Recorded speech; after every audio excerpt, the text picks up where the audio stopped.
Hello, Walking the Ropes fans. I am Blake, and welcome to the next episode of Walking the Ropes Wrestling Review for AEW Rampage from Miami, Florida.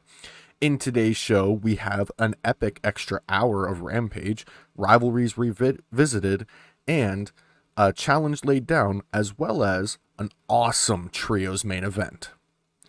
But before that, make sure to check out the Walking the Ropes link tree for all things Walking the Ropes. AEW started Rampage with a buy-in on YouTube an hour before Rampage, and I loved this because it's more wrestling for one, which is always awesome, but also they gave it to us for free on YouTube. And it's not like we had nothing matches either. They put on Ty Conti versus Santana Garrett, Bobby Fish versus Lee Moriarty, and Bryan Danielson versus Minoru Suzuki. Like, they gave this all for free during SmackDown. This is just nuts. As well, there was during half an hour of Rampage, they're directly competing with SmackDown because SmackDown's running an extra half hour. So this is all clearly a way to draw some eyes in, get them away from SmackDown, and draw them onto Rampage right when it starts. I'm all for this, and I absolutely love it. And it's just exactly what this company should be doing, and I'm really looking forward to what's going to be coming next. We get a singles match, Ty Conti versus Santana Garrett, and these two women are ready to try and put their name in the running for the TBS Championship. I am going to put my early bid in, and I think Ty Conti is going to be the first TBS champion. I think every time she's been out since the TBS title has been around, it's been mentioned with her specifically. Like, I mean, they're obviously mentioning it with a lot of the women, but I've noticed it a lot with Ty. And I really, really hope she's the first champion, because I think she absolutely would deserve it. But either way, they are showing in the ring that they are contenders for either women's championship in AEW for the foreseeable future. Eventually, during some back and forth action, Santana tries to run at Ty, but she does eat a pump kick, followed by a few more, and the DDT for the win. This match, it was quicker, but it makes sense because we're trying to draw some eyes in. We're just trying to basically give a little taste for what's going to be coming.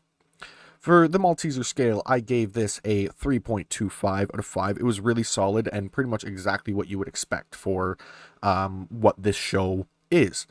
We then get a vignette of American Top Team talking about beating the Inner Circle, while I believe it was Tony Schiavone and Excalibur talking about the effect American Top Team has had around AEW, basically saying that it is huge to have Jorge Masvidal and Junior Dos Santos and all of the other MMA guys around, but it's also been a bit hectic, so, which it very much has. We then get a singles match, Bobby Fish versus Lee Moriarty. And if you want to see a technical match, these guys are going to give it to you. They both attempt joint manipulation moves right off the start.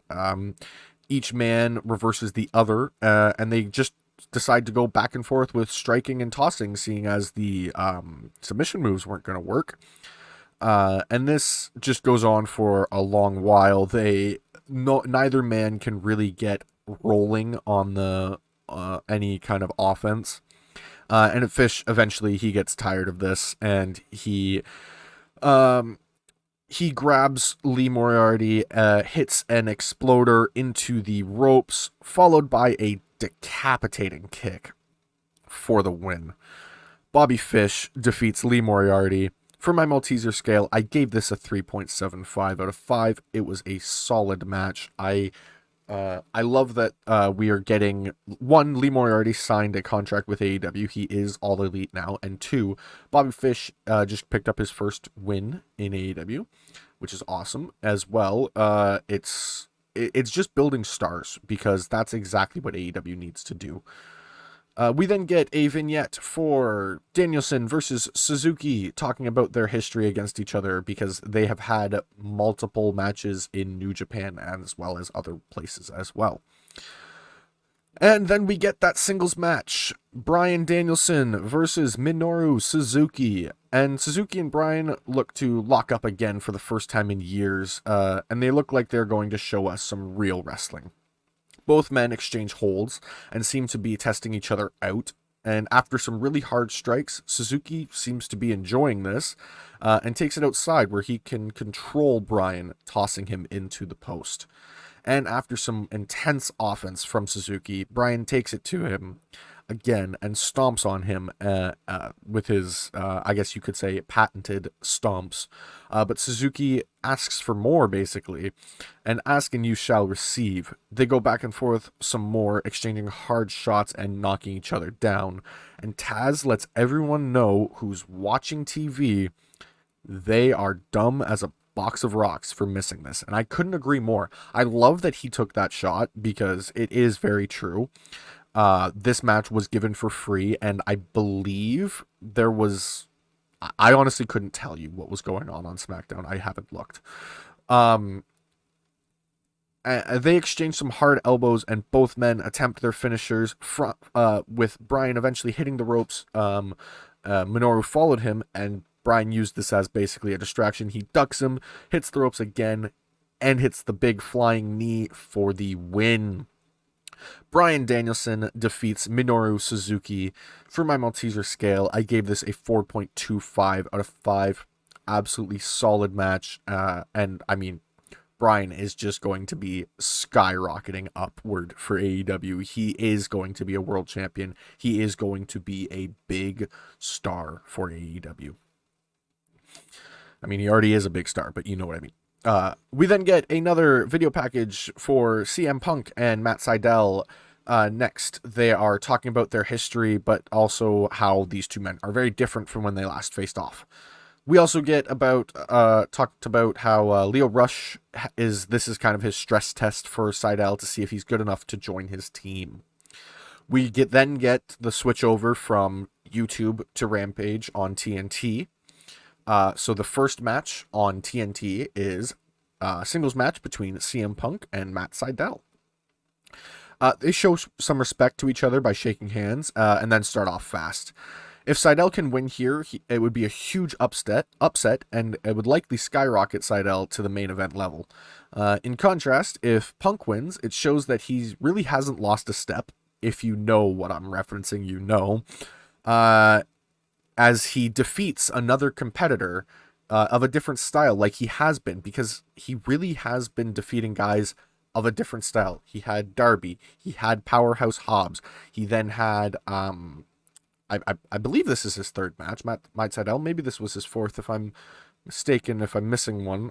Oh yeah, he had one against Garcia, yes. So I mean, they're all very different competitors, so if Punk can do this, I mean, he's not lost a step. He's definitely not the same guy he was years ago, but he's not lost a step. If they really know each other here in the ring, as each man has an answer for the other, and both men seem to be digging down to their last moves in their arsenal, they still can't get it done. They even have answers for the other's submissions, as Sydal was going for it was just like a cross arm bar or something like that. CM Punk transitioned to the Cobra Clutch, and they reversed out of that, and Sydal then hits the lightning spiral, but Punk kicks out, and Sydal goes for a crucifix bomb, but Punk catches him and hits the GTS for the win. CM Punk defeats Matt Sydal, and for my Malteser scale, I gave this a 4 out of 5. It was a really solid match. I absolutely loved this, and I'm looking forward to really see where Punk goes from here. This is really his first rivalry revisit since he's come back to AEW, so I'm looking forward to see where this goes from here. We then get the Dark Order talking about Hangman Adam Page's having a shot against Kenny Omega, and they don't want the Super Click involved, so they challenge them to a match at Full Gear. I assume it'll be the Super Click, the Young Bucks, and Adam Cole versus John Silver, Ten, and Alex Reynolds. I imagine that would be the tag match. Unless we're going to do more, unless we do the Super Click plus Good Brothers, and then you add in Stu and Uno as well, which would make sense as well. And then we get a singles match, Ruby Soho versus the Bunny. The Bunny looks like she means business tonight as she looks to, Ruby looks like she means business tonight as she looks to take down the Bunny, but she won't be beaten easy as she continually answers Ruby's offense. Ruby eventually gets rolling and starts taking it to the Bunny, but once again she gets caught with a big kick and the Bunny goes for down the rabbit hole, but Ruby grabs her and rolls her up for the win. Ruby Soho defeats the Bunny, and for my Malteser scale, I gave this a 3.25 out of 5. It was a really solid match, but I wasn't really surprised when Ruby won like that, because we're definitely setting up for more as we move in. After the match, Penelope Ford comes out and lays out Ruby with the brass knuckles, so we are definitely moving on to something else from here. We then get Mark Henry talking with the main event competitors, and Top Team says that they're going to beat the Inner Circle, and the Inner Circle says there is nobody crazier than them. We then get a trios tag team match, the Inner Circle versus American Top Team. This is a huge match for AEW. Junior Dos Santos is making his AEW and his professional wrestling debut. Also, the BMF champion, Jorge Masvidal, is ringside. Jericho starts against Sky, but then quickly Dos Santos is tagged in, and he takes it to Jericho to the point where he tags in Hager, and it's now two big MMA guys brawling in the ring. Jericho then gets in Masvidal's face, but Ethan Page jumps him, and Top Team starts to beat on Jericho in the ring. Whenever Jericho would show life, they make a quick tag and continue to beat down Jericho. And eventually, Jericho tags in Sammy, and he takes out everyone in sight. He hits a springboard cutter on Page, I believe, and then he tags in Jericho, and they double team Sky, I believe it was, and then he hits, Jericho then hits a lion salt for a near fall that was broken up. And then Hager almost gets tossed into the table by Dos Santos, but he reverses it and sends Junior Dos Santos through the table with a Uranagi. And then back in the ring, Jericho looks like he's going to finish this. He's got the walls of Jericho locked in on Scorpio, but Paige Van Sant, I believe is how you pronounce her name, distracts the ref, and Jorge Masvidal enters the ring, hits the flying knee, and Sky pins Jericho for the win. American Top Team defeats the Inner Circle. For my Malteser scale, I gave this a 4.5 out of 5. It was a solid match, and I loved the way it finished because we're definitely setting up for a big group match here. 100%, because after the match, Top Team starts beating down on the Inner Circle, and Proud and Powerful come out to make the save. I'm loving this. I'm absolutely loving this because the only thing I can't figure out, we have Paige in this. She's been involved with American Top Team. The Inner Circle doesn't have a girl. So are they going to introduce a girl for the Inner Circle, or is she just kind of going to be ringside this whole time? I don't know. It'll be interesting to see for sure. We then get for my overall for the show, I gave it a 4.75 out of 5. Loved the show. I think it was perfectly booked. It sets up for some awesome storytelling, and we are really, really building towards full gear. For my match of the night, it goes to Danielson versus Suzuki, as well as the trio's main event. The finish to that was just awesome. For my segment of the night, it goes to the Dark Order challenging the Super Click.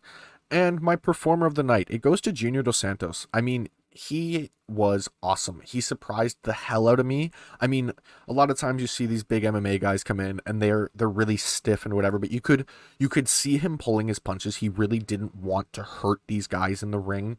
And yeah, it might not have looked amazing, but the fact is he did freaking awesome with what he was like. He put in the work. He genuinely trained to be a pro wrestler there, and it just showed. It was really good. But that is all for this episode of Walking the Ropes Wrestling Review. Thank you all for dropping in. If you enjoyed, make sure to like, subscribe, and hit the bell icon to get notifications whenever we upload a video. And I'll see you in the next one.